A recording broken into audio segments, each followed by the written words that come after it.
This is the lesson recap of the War in Europe lesson. This is the beginning of World War II in Europe, the first few events. So we'll talk about the events leading up to the war.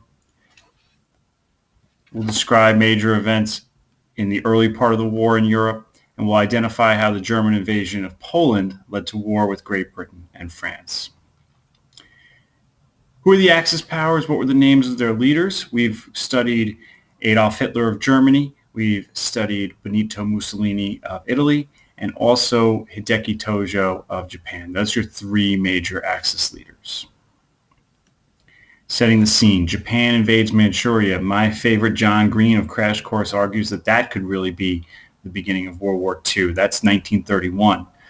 Mussolini invaded Ethiopia. This avenged a loss that Italy suffered against Ethiopia in the 1890s. Hitler militarizes the Rhineland, which Germany is forbidden to do under the terms of Versailles, and the Anschluss, the annexing of Austria. Hitler said that because Austria had so many German people, it should be independent. Those Germans should have control over themselves. And then he said, nah, forget that. We'll just annex it. Setting the scene, the Spanish Civil War is a little bit like a dry run for World War II in a lot of ways. Francisco Franco is a fascist. He's a nationalist. He is supported by Germany and Italy, the other fascist states.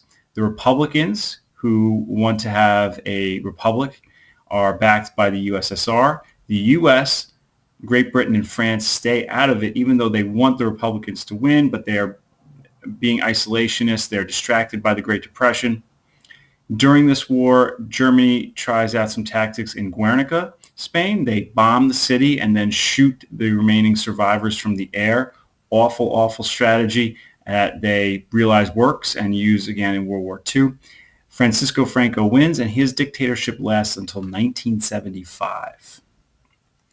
So Hitler claims the Sudetenland region of Czechoslovakia for Germany. Mussolini invades Albania. Well, the British and French respond to this with a policy of appeasement. It's essentially that when the bully wants what you have, you give them something to avoid a larger fight.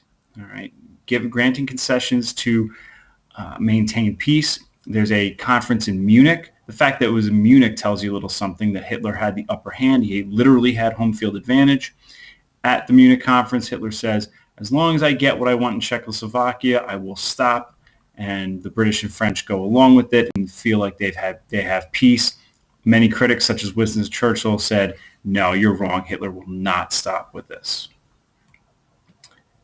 So Hitler invades Poland. France and Britain said that would be the line, that if he crossed that line, they would go to war.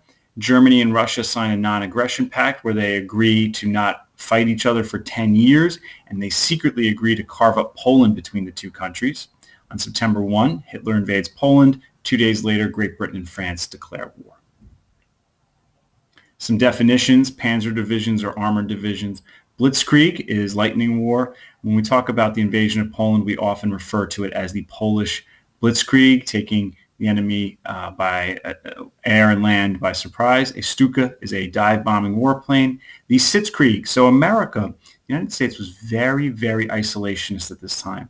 And those who argued against getting involved in this conflict mocked the first few months after the declaration of war by Great Britain and France. They said, look, they're not battling. It was a lull at the beginning of the fighting. And they called it, instead of Blitzkrieg, they said Sitzkrieg. It's not even a real war. We don't have to worry about Germany. They're not really at war. All right. And then the Luftwaffe is the German Air Force. So war in the West. The Maginot Line in France was a string of fortifications. The problem with this was that it only protected part of France's border with Germany, and that it did not protect the border between France and Belgium, which the Germans had crossed in World War I.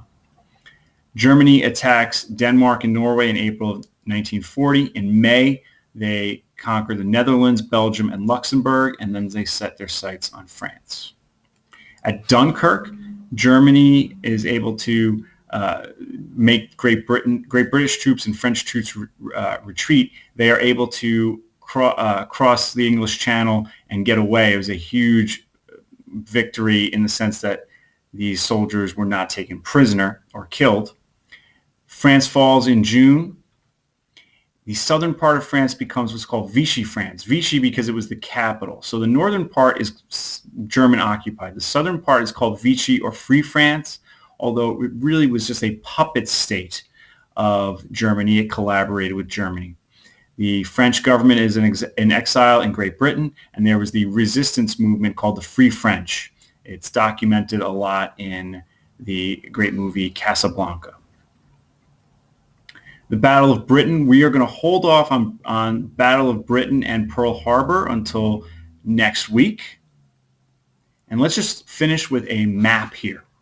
This is a map of Europe 1939. Already Hitler has gone into Austria and he's gone into Czechoslovakia. So that's reflected on this map. This is Axis domination at its height. So you look at how big Germany got. Look at all these countries that are under Axis occupation or members of the Axis. When we talk about Western democracies, we're really down to Switzerland, which stayed neutral, and the United Kingdom. The rest of Europe is really falling. Spain with Franco stays neutral, and so did Portugal. There had been some talk between Franco and Hitler. They did not really get along. There's a lot of ego involved, and long story short, Spain does not get involved.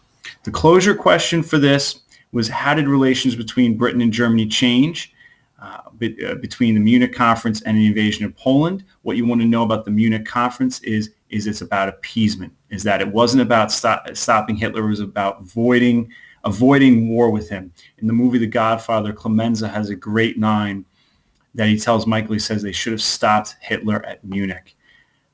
It changes with the invasion of Poland, from appeasement, trying to avoid war, to declaring war.